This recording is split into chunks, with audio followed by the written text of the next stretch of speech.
కానీ 80 ఏళ్ళైనా నీటిని వాడుకునే తెలివి, నీటిని వినియోగించుకునే ఒక ఆలోచన, ఒక ప్రణాళిక, ఒక అవగాహన పాలకులకు లేకపోవడం నిజంగా బాధాకరం.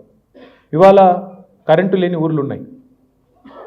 మరి కరెంటు లేదా దేశంలో అంటే కేసీఆర్ గారు ఎప్పుడు చెప్తా ఉన్నారు, దాదాపు 3 లక్షల మెగావాట్ల ఇన్స్టాల్డ్ కెపాసిటీ దేశంలో ఉంది. 24 గంటలు కరెంట్ ఇచ్చేంత కరెంటు మన దేశంలో ఉన్నది. కానీ గ్రిడ్ కనెక్టివిటీ లేదని, ఇంకోటి లేదని, పాలకుడికి మనసు లేదని ఇప్పటికి కూడా కరెంటు కోతలతో మహానగరాలు, హైదరాబాద్ లాంటి మహానగరాలు కూడా అల్లాడిపోతున్న పరిస్థితి. ఇంకొక మాట కూడా మీకు చెప్పాలి. సరే, రోడ్లు లేని ఊర్లు, చదువు లేని పిల్లలు ఇవి చాలా ఉన్నాయి చెప్పుకుంటూ పోతే, సమస్యలు కోకొల్లలు. కానీ బాధ ఎక్కడ అనిపిస్తుంది అంటే, చైనా ఉంది పక్కకే దేశం. కొంతమంది అంటుంటారు భారతదేశానికి పాపులేషనే చాలా పెద్ద దేశం కదా, ఇంత జనాభా కదా, చేసుడు కష్టం కదా అని కొంతమంది మాట్లాడుతుంటారు. కానీ పక్కనే చైనా ఉంది కదా, మనకు హిమాలయాలకు పైన చైనా ఉంది. మరి చైనా కూడా మనలాగానే పెద్ద దేశం, మనకంటే పెద్ద దేశం నిన్న మొన్నటి దాకా జనాభా పరంగా. అట్లాంటి చైనా సరిగ్గా 45 ఏళ్ళ కిందట 1982-83 ఆ ప్రాంతంలో మనకంటే చిన్నది. ఏది సంపద పరంగా, ఎకానమీ పరంగా మనకంటే చిన్నది, మనకంటే పేదది. It was poorer than India 1980స్లో, మిడ్ 1980స్లో. కానీ 40 ఏళ్లలో ఎక్కడున్న చైనా ఎక్కడికి పోయింది అంటే, ఇవాళ మనం ఎక్కడ మిగిలిపోయినామో ఒకసారి మనం అర్థం చేసుకోవచ్చు. మనకంటే పేద దేశం, మనకంటే మరి వనరులు తక్కువ ఉన్న దేశం, కానీ ఒక పట్టుదలతో 40 ఏళ్లలో ఇవాళ చైనా అమెరికాతో పోటీ పడుతున్నది. 40 ఏళ్లలో చైనా ఇవాళ పట్టుదలతో, కసితో పనిచేసి ప్రపంచంతో పోటీ పడుతున్నది. చైనా యొక్క ఎకానమీ ఐడియా కోసం చెప్తా ఉన్నా మీకు. ఆ రోజు 1980స్లో India, China, in fact India was a bigger economy. కానీ ఈరోజు చైనా 20 ట్రిలియన్ల పైన ఉన్నది, మనమేమో ఇంకా 3.4 ట్రిలియన్ల కాడనే ఆగిపోయినాం. అంటే మనకంటే 6 రెట్లు పైన ఇవాళ చైనా ఉంది. ఎందుకు జరిగింది, ఏం జరిగింది అంటే సింపుల్. అందులో పెద్ద కన్ఫ్యూజ్ అవ్వాల్సింది ఏం లేదు, భయపడాల్సింది, బాధపడాల్సింది ఏం లేదు. అన్నీ ఉన్నాయి. నీళ్ళు ఉన్నాయి, కరెంట్ ఉన్నది, ప్రభుత్వాలు ఉన్నాయి, ప్రజాస్వామ్యం ఉన్నది, డబ్బులు ఉన్నాయి, దేశంలో అన్నీ ఉన్నాయి. కానీ అంగట్లో అన్నీ ఉన్నా అల్లుడి నోట్లో శని అంటారు కదా, అట్లా పరిపాలించే వాళ్ళకి ఒక సోయి కానీ, అవగాహన కానీ, ఒక ప్రణాళిక కానీ, దేశం గురించి పట్టింపు కానీ ఇవి లేవు. ఎందుకు? మనను ఒక మత్తులో పెడుతున్నారు. మనం పాకిస్తాన్ కంటే గొప్పగా ఉన్నాం, మనం బంగ్లాదేశ్ కంటే గొప్పగా ఉన్నాం, మనం శ్రీలంక కంటే గొప్పగా ఉన్నాం. యాక్చువల్లీ శ్రీలంక కంటే గొప్పగా లేవు. అంటే మనం ఎవరితో పోల్చుకుంటున్నామో అత్యంత బలహీనులు, ప్రజాస్వామ్యం లేని దేశాలు, నియంతల పాలనలో బతికిన దేశాలు, వాటితో పోల్చుకొని సంబరపడి మతం మత్తులో ఇంకో దానిలో పడి మనమేమో వెనుకకు పోయినాము. ఇవాళ చైనా లాంటి దేశాలు ప్రపంచంతో పోటీ పడుతూ ఎక్కడికో వెళ్ళిపోయినాయి. ఇవాళ నేను మాట్లాడుతుంది ఒక సగటు భారతీయుడిగా, ఒక పార్టీ ప్రతినిధిగాను, ఇంకోటో కాదు. నాకు కూడా 50 ఏళ్ళు, నా పిల్లలు ఇప్పుడు కాలేజీకి పోతూ ఉన్నారు. ఈ పిల్లలు రేపు ఈ దేశంలో ఉండాలి, ఇంకో దేశానికి పోకూడదు. రేపు నా బిడ్డను డ్రాప్ చేయడానికి నేను అమెరికా పోవాలి.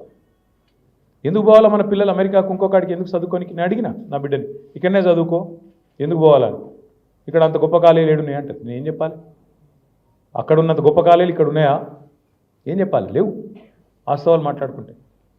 అంటే ఎవరైతే ఇవాళ భారతదేశంలో మేధస్సు ఉండి అవకాశాలు అందిపుచ్చుకోవాలనుకుంటున్నారో, కొంత వనరులు ఉంటే పోతున్నారు, దేశ విదేశాలకు పోతానే ఉన్నారు. ఆగుతున్నదా? 80 ఏళ్ళు అయింది. ఐఐటీలు పెట్టినా, ఐఐఎంలు పెట్టినా, ఎన్ని పెట్టినా ఇంకా పిల్లలు ఎక్కడెక్కడో సుదూర ప్రాంతాలకు పోతూ ఉన్నారు. బాధల్లో ఏంటంటే ఒక సగటు భారతీయుడిగా ఇవాళ మనం నిజంగా కూడా గుండె మీద చేసుకుని ఆలోచించుకోవాలి. ఇన్ని ఉన్న ఈ దేశంలో ఏం లోపించింది? నాయకత్వం లోపించింది. మతం పేరు మీద, కులం పేరు మీద పనికిమాలిన రాజకీయాలు, ఒక్కటంటే ఒకటి పనికొచ్చే రాజకీయం కాదు. పనికిమాలిన మాటలు, పనికిమాలిన రాజకీయాలు. ఎవరే బట్టలు వేసుకోవాలి, ఎవరేం తినాలి, ఏ దేవునికి మొక్కాలి, ఏ దేవుడు చెప్పిండు కొట్లాడుకోమని ఆయన పేరు మీద? మా దేవుడు గొప్పనా, మీ దేవుడు గొప్పనా? ఇంకా 80 ఏళ్ళ తర్వాత కూడానా? నీళ్లు లేవురా నాయన, ఇల్లు లేవురా నాయన అని పేదవాళ్ళు ఏడుస్తుంటే, కరెంటు లేదురా అయ్యా అని చెప్పి మొత్తుకుంటుంటే గవే వద్దు. కులం పేరు మీద, మతం పేరు మీద పంచాయతీ పెట్టుకోవాలి, కొట్టుకోవాలి, తెల్లారులేస్తే గుద్దుకోవాలి, అందులోకి చలిమంటలు కొంతమంది కాసుకోవాలి, కేంద్రంలో కూర్చోవాలి, రాష్ట్రంలో కూర్చోవాలి. దౌర్భాగ్యం ఏంటంటే భారతదేశానికి స్వాతంత్రం వచ్చే ముందు ఇప్పుడున్న కేంద్రంలో ఉన్న పార్టీకి ఏ పాత్ర లేదు భారతదేశ స్వాతంత్రంలో. ఇవాళ వాళ్ళు కేంద్రంలో మనకు దేశభక్తి పాఠాలు చెప్తారు. ఇక రాష్ట్రంలో అయితే మీకు తెలుసు నాకంటే బాగా, తెలంగాణ ఉద్యమంలో మనకు వ్యతిరేకంగా పనిచేసిన ఒక వెధవ ఇవాళ వాడు ముఖ్యమంత్రి. బాధ అనిపిస్తుంది. That is the situation in the country today. ఏం ప్రేమ ఉంటుంది ఆయనకి తెలంగాణ మీద? ఉంటుందా? జై తెలంగాణ అనడానికి ఆయనకి చేయి వస్తలేదు, నోరు వస్తలేదు. ఆయనకి ప్రేమ ఉంటుందా తెలంగాణ మీద? గట్లాంటి వాళ్ళు ఇవాళ ప్రభుత్వ అధినేతలు అవుతున్నారు. ఎందుకు? ఎందుకంటే రాజకీయ నాయకుల్లో ఉండే ఒక భావదారిద్ర్యం ఒకవైపు, ప్రజల్లో ఉండే ఎకనామిక్ బ్యాంక్రప్సీ ఇంకోవైపు. ఈజీగా ఇప్పుడు 10 ఏళ్ళు కేసీఆర్ గారి పరిపాలనలు ఇవాళ బాధపడుతూ ఉన్నారు అందరూ. అయ్యో కేసీఆర్ గారు లేకపోయి ఎక్కడ పోయినా మాట్లాడుతున్నారు. కేసీఆర్ ఉంటే 24 గంటల కరెంట్ ఉంటుండే, కేసీఆర్ ఉంటే నీళ్లు మంచిగా అందుతుండే, కేసీఆర్ ఉంటే రైతు బంధు పడుతుండే. కరెక్టే. కానీ మరి ఓటేసే ముందు ఆలోచించాలి కదా. ప్రజాస్వామ్యంలో అది మర్చిపోతే ఎట్లా? మంచి వాళ్ళను వదులుకొని దేశమంతా వదిలించుకున్న దరిద్రాన్ని నెత్తిన పెట్టుకొని సమస్యలన్నీ మరి అట్లాగే ఉన్నాయి లేదా ఇంకా పెరుగుతున్నాయి అంటే బాధ అనిపిస్తున్నది. నిన్న మా ఆడబిడ్డలందరూ పోయి అంబేద్కర్ దగ్గర ధర్నా చేసిండ్రు. ఎందుకు? తులం బంగారం ఇస్తా అన్నవాడు నన్ను గెలిపించండి, కేసీఆర్ గారు ₹1,00,000 ఇస్తున్నారు కళ్యాణ లక్ష్మి షాదీ ముబారక్ పేరు మీద పేద ఆడబిడ్డలకు, నేను తులం బంగారం ఇస్తా అన్నాడు. మీదికెళ్ళి 1,00,000 మాత్రమే కాదు, మీదికెళ్ళి తులం బంగారం అని చెప్పినోడు ఇలా ఉన్నదే కూడా కొట్టిండు. హైకోర్టులో కౌంటర్ వేయడానికి టైం లేదట ముఖ్యమంత్రి గారికి. ప్రభుత్వానికి పేదింటి ఆడబిడ్డల పెళ్ళిళ్ళు కేసీఆర్ గారు ఎన్ని చేసిండండి? 15 లక్షల పెళ్ళిళ్ళు చేసిండు కేసీఆర్ గారు. 14 లక్షల మంది ఆడబిడ్డలకు కేసీఆర్ కిట్లు ఇచ్చిండు. ఎందుకోసం ఇచ్చిండు? పేదింటి ఆడబిడ్డలకు బాల్య వివాహాలు కావద్దు, 18 ఏళ్ళు నిండిన తర్వాతనే పెళ్ళిళ్ళు కావాలి, ఎట్టి పరిస్థితుల్లో ఆ అమ్మాయి గౌరవంగా అత్తగారింటికి పోవాలి, అక్కడ పోయి మళ్ళీ అవస్థలు పడకూడదు అని చెప్పి ఒక అద్భుతమైన కార్యక్రమం తెచ్చి 15 లక్షలు. మనం ఎలక్షన్లో ఓట్ల కోసం చెప్పలేదు మాట, ఎలక్షన్ మేనిఫెస్టోలో పెట్టలేదు కళ్యాణ లక్ష్మి గురించి ఒక్క మాట కూడా. కానీ కేసీఆర్ గారు ఒక తాండాలో, అదేం తాండా అక్క పేరు, నీలబండ తాండా పోయినప్పుడు అక్కడ పల్లె నిద్ర చేసిండు. అంటే ఒక నాయకుడికి ఎంత ఆలోచన ఉంటే ఎట్లాంటివి వస్తాయంటే పథకాలు ఆయన మనసులోంచి ఎట్లా వస్తాయంటే ఇట్లా వస్తాయి. ఒక గిరిజన కుటుంబం ఆ రోజు ఆ తాండాలో కేసీఆర్ గారు ఉన్నప్పుడు వచ్చి ఓ తండ్రి వలవల ఏడుస్తూ, అన్న నా ఇల్లు కాలిపోయింది, అలా నేను నా బిడ్డ పెళ్లి కోసం దాచుకున్న 60,000 రూపాయలు కాలిపోయినాయి, ఏం చేయాలి ఇప్పుడు, ఎట్లా బతకాలి అని చెప్పి ఏడిస్తే కేసీఆర్ గారు ఓదార్చి ఆపి, లేదు తమ్ముడు భయపడకు నేనున్నా అని చెప్పి ఆ పాప పెళ్లి చేసిండు. అది వేరే సంగతి. కానీ ఆయన మనసులో అది నిలిచిపోయి ఇట్లా పేదింటి పిల్లలు పెళ్ళిళ్ళ కోసం ఎంతమంది కష్టపడుతుండొచ్చు, ఎంతమంది అవస్థపడుతుండొచ్చు అని ఆలోచించి ఎలక్షన్లో పెట్టలే, మేనిఫెస్టోలో పెట్టలే, ఓట్ల కోసం కార్డులు వంచలే, ఓట్ల కోసం చిల్లర డైలాగులు చెప్పకపోయినా ప్రభుత్వంలో ఉన్న నాయకుడికి మనస్సుంటే పథకాలు పుట్టుకొస్తాయి. అట్లనే పుట్టుకొచ్చింది కళ్యాణ లక్ష్మి షాదీ ముబారక్. ఓ రోజు కేసీఆర్ గారు తన పొలం కాడికి పోతుంటే అక్కడ మధ్యలో ఒక ఊరిలో, లక్ష్మాపురం అనే ఊరిలో రైతులందరూ కలిసి కారు ఆపితే ఆగిండు. ఏందమ్మా అంటే ఏదో దరఖాస్తు ఏదో పట్టుకొని ఇస్తున్నారు. చదవరాదు దరఖాస్తు అని అడిగిండు కేసీఆర్ గారు. చదువుతుంటే వాళ్ళకి చదువు వస్తలేదు, ఎందుకంటే కళ్ళు కనబడతలేవు. ఒక అండ్లకేలు పుట్టింది కంటి వెలుగు. 4 కోట్ల మందికి స్క్రీనింగ్ చేయించిండు కేసీఆర్ గారు. ఎందుకంటే ఈ ఊర్లోకి పెద్ద మనుషులు ఇట్లా అవస్థపడుతున్నారంటే ఎంతమంది ఎట్లా అవస్థపడుతున్నారో ఆలోచించి ఊరూరికి క్యాంపులు పెట్టి 4 కోట్ల మందికి స్క్రీనింగ్. ఇదేం చెప్పలేదు కదా మనం కంటి వెలుగు కూడా. అంటే నాయకుడికి మనసుంటే పథకాలు వస్తాయి, అట్లాగే నాయకుడికి మనసుంటే కరెంటు వస్తుంది. 65 ఏళ్ళు కాంగ్రెస్ వాళ్ళు అంతకుముందు పరిపాలించిన వాళ్ళు కరెంట్ ఇవ్వలేదు తెలంగాణలో. కానీ కేసీఆర్ గారు వచ్చినాక 6 నెలలకు ఏం మ్యాజిక్ జరిగింది మరి? 24 గంటల కరెంట్ వచ్చిందా లేదా? జనరేటర్లు మాయమైనాయి, ఇన్వర్టర్లు మాయమైనాయి, వచ్చింది తెలంగాణలో. ఒక అద్భుతం జరిగింది. నీళ్ళు వచ్చినాయా లేదా ఇంటింటికి కేసీఆర్ గారు వచ్చిన తర్వాత? ప్రతి ఎకరా బీడు భూమికి కూడా నీళ్లు తెచ్చినాడు కేసీఆర్. అంటే ఒక నాయకుడికి మనస్సు ఉంటే, నాయకుడికి కమిట్మెంట్ ఉంటే అద్భుతాలు చేయొచ్చు. మరి 10 ఏళ్లలోనే కేసీఆర్ గారు ఇన్ని అద్భుతాలు చేస్తే, ఒక పార్టీ ఏమో 60 ఏళ్ళు పరిపాలించింది దేశాన్ని, ఏం ఉద్ధరించినారయ్యా అంటే మా తాతలు నేతులు తాగారు, మా మూతులో వాసన చూడండి, గంతే, ఏమీ లేదు చేసింది. ఇంకా ఊర్లలో రోడ్లు లేవు, ఇంకా దేశంలో కరెంటు లేదు, ఇంకా నీళ్లు లేవు, కన్నీళ్ళు లేదు తప్ప ఏమీ లేదు. ఏందయ్యా అంటే మేమేదో చేసినాం, ఇంకా పాతకాలం కథలు చెప్పుకుని బతకడమే. బాధ ఎక్కడ అనిపిస్తుంది అంటే ఎక్కడో మిస్ అయ్యాం మనం, ఎక్కడో శృతి తప్పింది, లయ తప్పింది, దేశం పోవాల్సిన పద్ధతిలో ముందుకు పోలేదు. అందుకే మనందరం కూడా కేసీఆర్ గారు 10 ఏళ్లలోనే ఒక చిన్న రాష్ట్రంలో, భారతదేశంలో ఇన్ని అద్భుతాలు చేయగలిగితే ఇట్లాంటి పని మనం ఎందుకు చేయకూడదు, ఇంకా ఎందుకు విస్తరించకూడదన్న ఆలోచనతో మనం భారత రాష్ట్ర సమితిని పెట్టుకొని ముందుకు పోయే ప్రయత్నం చేసినాం. సరే, కాలం కలిసి రాలేదు, ఎన్నికల్లో ఓడిపోయినాం, ఇవాళ ఓడిపోయి ఉండొచ్చుగాక. కానీ దేశం పట్ల ప్రేమ ఉన్నవాళ్ళు, జాతి నిర్మాణంలో భాగం పంచుకోవాలనుకునే వాళ్ళు, జాతీయ భావనతో పనిచేసేవాళ్ళు ఆలోచించాల్సింది ఏంటి? ఆలోచించాల్సింది ఖచ్చితంగా నా దేశం ఎట్లా బాగుండాలి, అందులో నా రాష్ట్రం ఎట్లా పాత్ర పోషించాలి, ఎట్లా పని చేయాలి, ఎట్లా పని జరగాలి ఆలోచించాలి.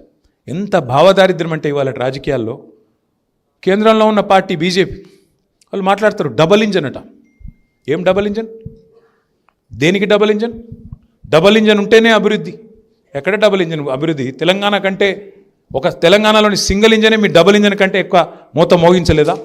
అద్భుతాలు చేయలేదా? ఒక్క రాష్ట్రం చూపెడతావా నీ డబుల్ ఇంజన్ రాష్ట్రం మాకంటే మెరుగ్గా పనిచేసింది? చూపెట్టు.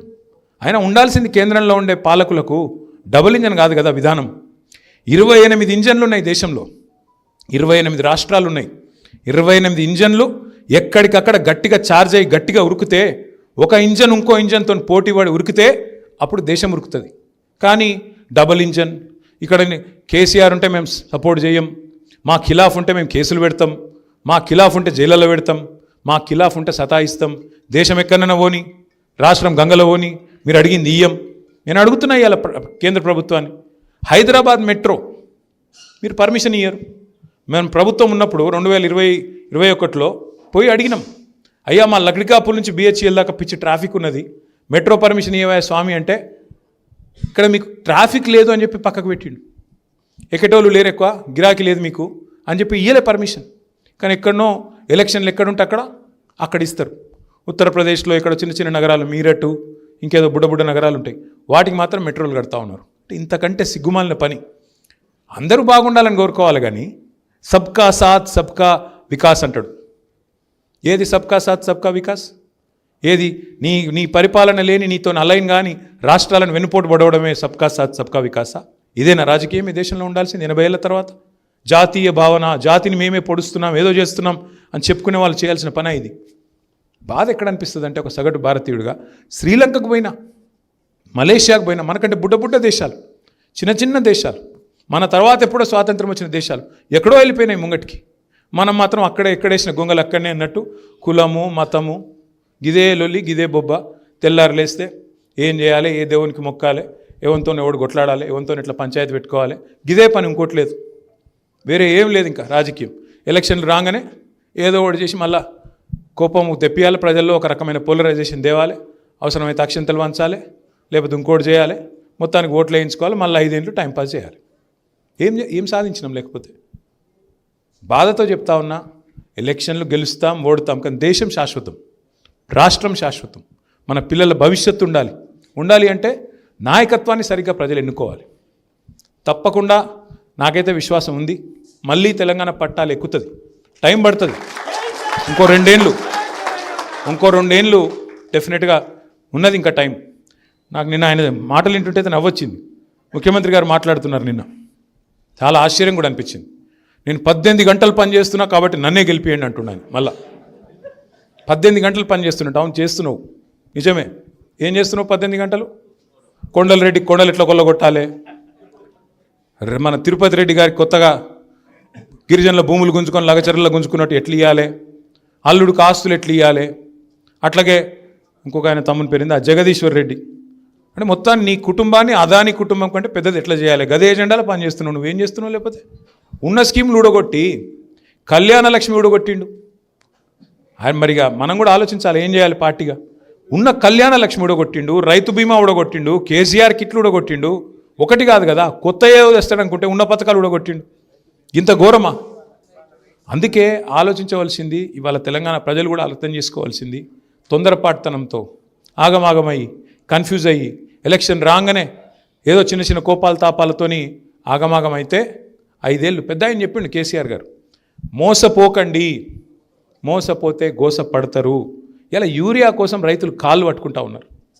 ఆ రోజు మా నిరంజన్ రెడ్డి గారు వ్యవసాయ మంత్రిగా ఉంటే ఫోన్ కొడితే ఆటో వచ్చి పొలం కాడ యూరియా వేసిపోతున్నాయి. ఇలా ఉన్నదా పరిస్థితి? ఇక మా సత్యవతక్క పోయి లైన్లో నిలబడ్డది యూరియా కోసం.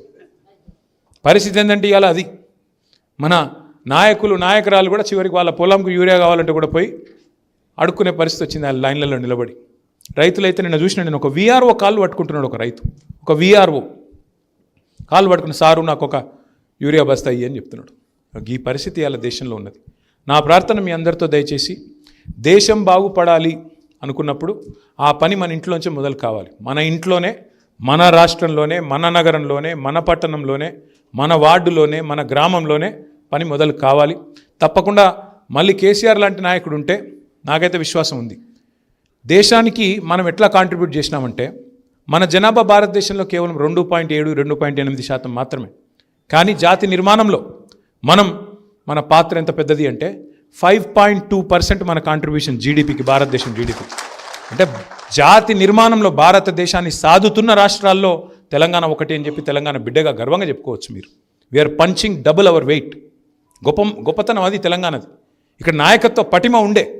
ఇలా ఉన్న సన్నాసులకు తెలివి లేక దివాలా తీసిన రాష్ట్రం అని దివాలా కోరు మాటలు మాట్లాడుతూ ఉన్నారు. కానీ భారతదేశానికే బువ్వ పెడుతున్న రాష్ట్రం ఇవాళ తెలంగాణ.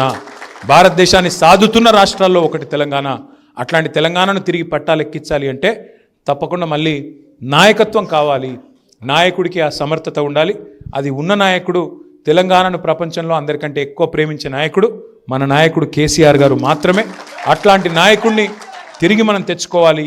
దాంతోపాటు మనందరం కూడా రాబోయే 2 సంవత్సరాలు తప్పకుండా గట్టిగా పనిచేయవలసిన అవసరం ఉంది. ఎక్కడి వాళ్ళం అక్కడ మరి గట్టిగా పనిచేద్దాం. ఎక్కడి వాళ్ళం అక్కడ, ఎక్కడ సమస్యలు ఉంటే స్థానికంగా. ఒక మిత్రుడు నిన్నగాక మొన్న ఒక మాట అన్నారు నాతో, మీరు అందరూ భవన్లో, ఇక్కడ తెలంగాణ భవన్లో కేంద్ర కార్యాలయంలో బాగానే చేస్తున్నారు, జిల్లాల్లో ఇంకా యాక్టివిటీ పెంచాలని. తప్పకుండా పెంచుదాం. జిల్లాలలో, నియోజకవర్గాల్లో ఇంకా యాక్టివిటీ పెంచుదాం. పార్టీ ఇచ్చే కార్యక్రమాలే కాదు, ఎవ్రీడే కార్యక్రమాలు ఉండే విధంగా ప్లాన్ చేసుకుందాం. కార్యకర్తలను కూడా కంటికి రెప్పలా కాపాడుకుందాం. ఇక్కడ ఇవాళ ఇంకొక ఉత్కృష్టమైన సందర్భం కూడా ఉంది. నిజానికి నిన్ననే 14 ఆగస్టు మన తెలంగాణ భవన్ నిర్మాణం జరిగి సరిగ్గా 20 సంవత్సరాలైంది. 20 ఏళ్ళు, 2 దశాబ్దాలు నిన్న నిండింది. పెద్దలు కేసీఆర్ గారి నాయకత్వంలో ఆ రోజు 2001లో జలదృశ్యంలో మనకు ఆ రోజు ఆశ్రయం ఇచ్చింది పెద్ద ఆయన కొండా లక్ష్మణ్ బాపూజీ గారు. వారిని గుర్తు చేసుకోవాలి ఈ సందర్భంగా. కొండా లక్ష్మణ్ బాపూజీ గారు, మీరు ఎక్కడి నుంచో కాదు, ఇక్కడి నుంచే నడపాలన్న, ఇంటి నుంచే నడపాలని చెప్పి జలదృశ్యంలో ఆయన ఇల్లును మనకు ఆ రోజు కిరాయికి ఇచ్చారు. ఇస్తే అక్కడ మన జెండా ఎగిరింది, మీకు తెలుసు. కానీ ఆ రోజున్న ప్రభుత్వం అర్ధరాత్రి చెప్పా పెట్టకుండా తీసి మొత్తం సామాన్లు బయట వారేసి ఇటుకెళ్ళి వెళ్ళిపోవాలా మీరని చెప్పి, ఇది ప్రభుత్వ స్థలం అని చెప్పి మెడలు బట్టి మనం నూకేసింది. నూకేస్తే ఎక్కడ పోవాలనో తెలియని పరిస్థితి. ఎక్కడైనా కిరాయి తీసుకుందామంటే నిరంజన్ రెడ్డి గారికి, మత్స్యనాచారి గారికి నాకంటే బాగా తెలిసే విషయం, ఇంకా వారికి స్వానుభవం. ఆ రోజు కేసీఆర్ గారు చెప్తుంటే నాకు తెలుసు, ఆ రోజు కిరాయికి ఇచ్చినందుకు కూడా భయపడ్డారు. మనకు ఏదో ఒక పార్టీ ఆఫీస్ కిరాయి ఇచ్చినందుకు భయపడ్డారు. అప్పుడున్న హోంమంత్రి గారు ఫోన్ చేసి బెదిరించిండు, ఎట్లా ఇస్తారా మీరు టీఆర్ఎస్ కిరాయి? ఏం చేయాలనో తెలియని పరిస్థితి. చివరికి ఒక రెడ్డి గారు ఒక ఆయన ఎమ్మెల్యే కాలనీలోకి వెళ్ళిస్తే అక్కడ పోయి మనం పెట్టుకొని ఎన్నికలకు పోయేదాకా అక్కడే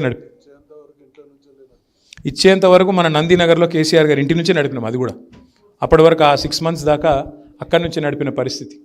ఆడి నుంచి చివరికి మళ్ళీ ఈ ఎమ్మెల్యే కాలనీలో ఒక చిన్న కార్యాలయం తీసుకొని అక్కడి నుంచి నడుపుకున్నాం.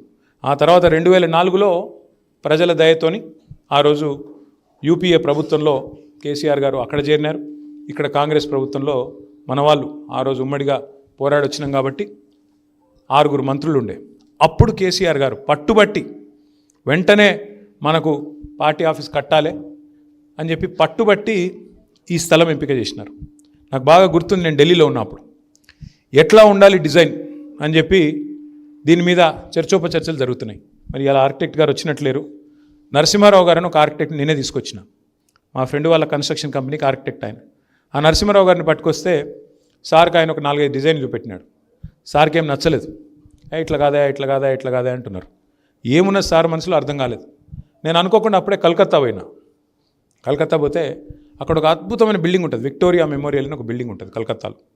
ఆ విక్టోరియా మెమోరియల్ కొన్ని ఫొటోస్ తీసుకుని తీసుకొని నచ్చుతుందేమో దబ్బన చూద్దామని చెప్పి, చాలా బాగుంటుంది, అపురూపంగా ఎప్పుడో బ్రిటిష్ వాళ్ళు కట్టిన బిల్డింగ్ అది.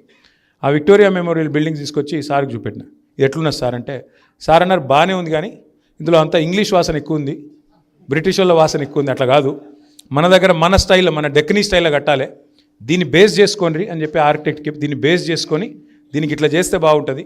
మన హైదరాబాద్ స్టైల్లో ఇప్పుడు మన కులీ కుతుబ్షాహీ టూమ్స్ చూసినా, లేకపోతే మన చార్మినార్ చూసినా, లేకపోతే మన పాత స్టైల్లో ఆ స్టైల్లో కొంత దీనికి ఆ టచ్ ఉండాలి అని చెప్పి స్పెసిఫిక్గా చెప్పి ఈరోజు చూస్తున్న మీరు ఈ భవన డిజైన్ కూడా సారు దాదాపు ఒక 4-5 రోజులు దీని మీద శ్రమించి ఫైనల్గా డిజైన్ చేసినారు.